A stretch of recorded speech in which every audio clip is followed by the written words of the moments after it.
Hold on.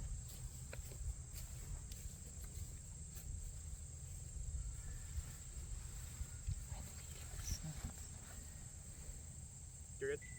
I'm good. Okay, perfect. So thank you all so much for being here today. It means quite a bit. This morning, I'm very, very excited to announce that I'll be running for the Ohio State House District 65 in the March primary coming up here in 2024. That district covers a good portion, about 4/5 of Ashtabula County, and then the northern and the eastern part of Trumbull County, here where we are right now. Currently, I serve as the Ashtabula County Auditor. Prior to that, I was a fiscal officer for a small township in Ashtabula. Even though I was born, raised in Ashtabula, have very strong roots here in Trumbull County. Where we are right now is actually the family farm of my grandparents, Dominic and Diana Marquez. Dominic has been a township trustee for decades, has grown this farm, started it from the scratch and built it up from 1976 to present. So I encourage you, if you like grass-fed beef, reach out to Manna Farms. It's very good. My grandmother, Diana, has been the county recorder in Trumbull County before retiring in 2016 for about 24 years. They're both actively involved here in the county still in serving the people. On my dad's side, grandparents got married, lived in Cortland for their entire lives. Grandpa dedicated his life to Delphi and Packard, serving the workers at those plants, and my grandmother spent a lot of time with her family and the Cortland Church of the Nazarene. All of my extended family actually live pretty much here in the 65th District, and many of them are here today and really appreciate your support. So that legacy of service is something that I want to continue and why I'm announcing here at my grandparents' farm today. Now, as county auditor, I'll be honest, I've gotten pretty tired of conversations, of phone calls. I even had a town hall last night where people are quite literally being taxed out of their homes. I talked to an 80-year-old widow on Monday, and she asked me how much her taxes would be going up, what changes that would be, and I estimated to her about $900 difference in her taxes. And she just said to me, David, what do I do? And I told her, I can't help you. There's nothing I can do. The most that we can do is to educate as county auditors, prepare folks, and get them ready for what comes ahead. But as state representative, and why I'm running for state representative, is to be able to have some of those policy changes in place to help the folks that currently, all I can say to them is, I'm sorry, contact your state legislator. Property taxes in Ashtabula, property taxes in Trumbull County are a huge and growing issue, and they're a burden for the folks that we should be burdening the least, our seniors, and here, for example, our farmers. Something we've been educating folks on in Ashtabula, and I know here in Trumbull, a large policy change that's happening that's going to be impacting farmers tremendously are about, on average, in Ashtabula and similar here in Trumbull, 300% increases in your values for farms, for your property tax purposes. 300% increase in values, they're just unsustainable. We can't have farmers with the budgets that they do, with rising inflation, higher costs, facing those types of tax increases at a time when we need local, we need sustainable food here in our own communities. Being able to actually address with farmers, to look at those policies, and to make a difference for them and for our seniors as well.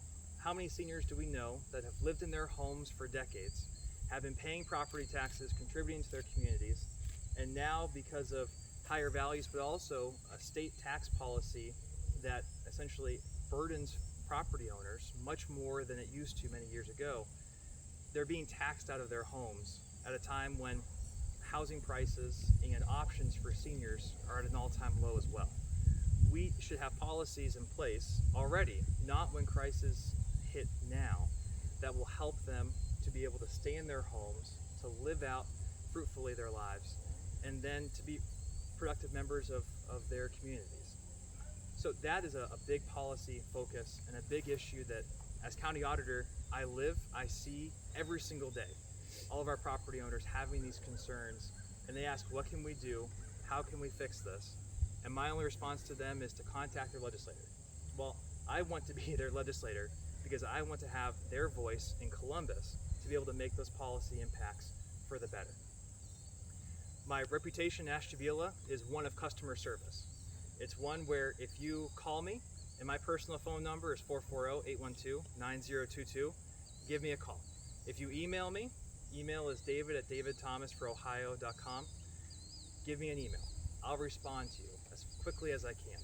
I think having that relationship and having that type of communication with our residents is so important to build trust with our taxpayers, trust with our local community members. That's how, if you have an issue, you know that you can reach out to your legislator and you can get something done which serves you for the best. So customer service, property tax reform, and more resources from Columbus.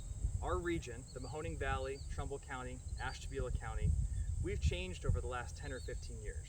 We're no longer a bastion of what Columbus may ignore or what Columbus may not deem as important because they don't have the votes here.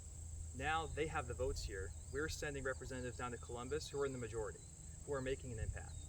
And we should have reflected in that resources, investments, money coming back to our region from Columbus to better our communities.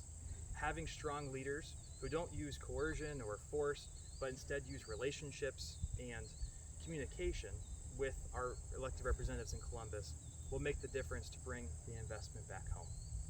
So I don't make this announcement lightly.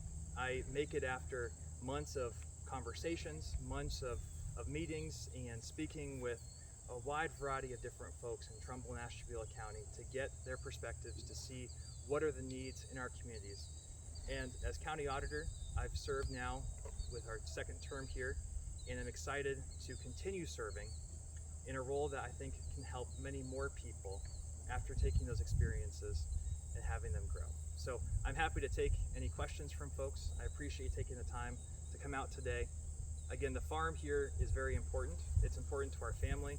It's important to the legacy that my grandparents have left. And I think you talk to any farmer and you talk to any small business owner, farm is a small business, and they pour their heart and their soul into it. And the last thing that we need is for government to harm that much more than what's necessary. When properties are paying large amounts to school levies, to levies that aren't necessarily necessary for the type of services that they require, you lose a little bit of trust with your taxpayers because they question, why is this happening? Why am I paying this? Why is it going up? What can you do to fix it? And there's policies that have been proposed to Columbus, but until this year have been largely ignored. And we should be working on those before an issue happens, not during it. So happy to take any questions. What specifically do you think you could do down there, David, to help the farmers? Sure. So with CAUV, folks who are farming know CAUV very well. CAUV is the tax credit that farmers receive. It's a significant savings for folks that are doing agricultural production. It takes a soil value from the State Department of Taxation instead of the market value for what a property could sell for. Now the problem is because the state uses a statewide average formula, the type of formula that the state uses actually has caused large spikes in changes in values. So in Ashtabula and in Trumbull, a good majority of our soil types will actually be increasing in value over 300%. Ashtabula County, for example, 75% of our soil types, over 300% increase in value. And so that's obviously, there's something out of whack. You ask any farmer, have you had a 300% increase in your income over the past 3 years? They're gonna say, I've had a 300% increase in my costs, but definitely not in my income. So actually addressing the formula aspect to that tax credit, but also I think taking it a step further. CAUV has been around since the early 1970s, passed by a constitutional amendment. It served its purpose, but it's very confusing. It follows statewide averages that aren't necessarily specific to properties in certain areas of the state. And I think we can do a much simpler version of that by moving to something similar to the Ohio Forest Tax Law, which just takes a simple percentage off the property taxes, and the farmer knows exactly, I'm gonna get a 75 or an 85% savings, and I know my market value, and that's what it's gonna be. We're not gonna have large swings, we're not gonna have unknowns, we're not gonna have, well, what's a soil value and where does this formula come from? It's much more straightforward, but those conversations have to happen in Columbus, and right now, they're just not happening. They're not gonna happen until after our farmers, our property owners get the tax bills here in January, and folks are just afraid because they don't know how they're going to pay it. Then they're going to start contacting, but we shouldn't be waiting until after people are wondering, how am I going to pay a bill? We should be talking about before. Do you see farmers having that fear when they get that bill that they're just going to have to sell off, close their doors, get rid of equipment just to get by if they want to stay open? I mean, how do you see, what do you see happening to the farms in Ashtabula and Trumbull County if nothing happens? So we have a little over 100,000 acres in Ashtabula County and CAUV. Trumbull County has right about the same amount. Huge farms. Some are small family farms, some are larger, almost corporation-like farms. For your small family farm, if you're getting in roughly the same income or even less, and your tax bill is now tremendously higher, you're going to have to pay it. So you're going to either have to sell off something, you're going to have to forego an investment that you were going to plan on going, you're going to have to raise your prices, and that's just, it's completely unnecessary. I worry about what's going to happen, especially because folks aren't aware of the avalanche that's about to hit them in terms of their property tax bill as farmers. And when you get it in January, you got to pay it in February. It's a quick turnaround. And how are they going to be able to get the financing or get the actual cash to make that payment? As auditor, we tell folks you can make payment plans. We're trying to prepare folks as much as possible in Ashtabula. It's hard to find someone in my county that doesn't know that this is about to happen, but that still isn't right. That bill is coming. There's nothing that we can do to change that bill. So I for sure see farmers having to sell off property, having to make some really difficult decisions. I talk to farms every day where they're saying, we had to sell our dairy cows, we had to sell a piece of equipment, we couldn't put up the fencing this year. And so those are real life investment choices that they're making that should never happen.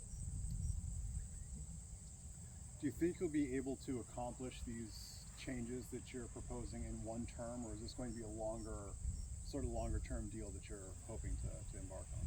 So I think the first step with property taxes is looking at where can we all agree.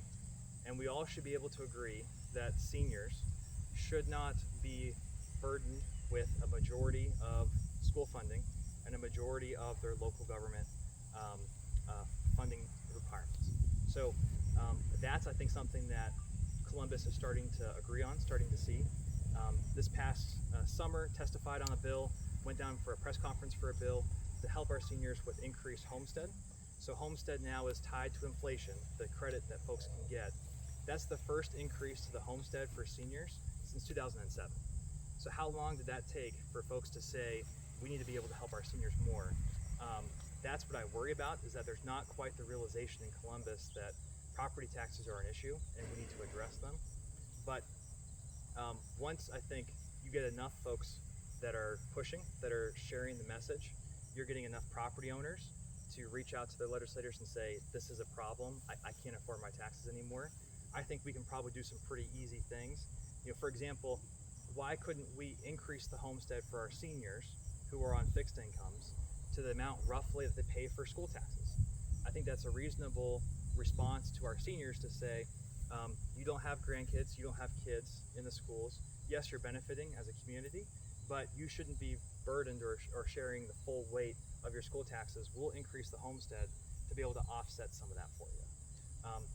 I think you'd be hard-pressed to find someone in Columbus that would disagree with that. So there are some bills, I've had conversations already with folks. There's some ideas percolating, but it really needs a strong push from people at the grassroots level and from, I think, new voices in Columbus to get that done.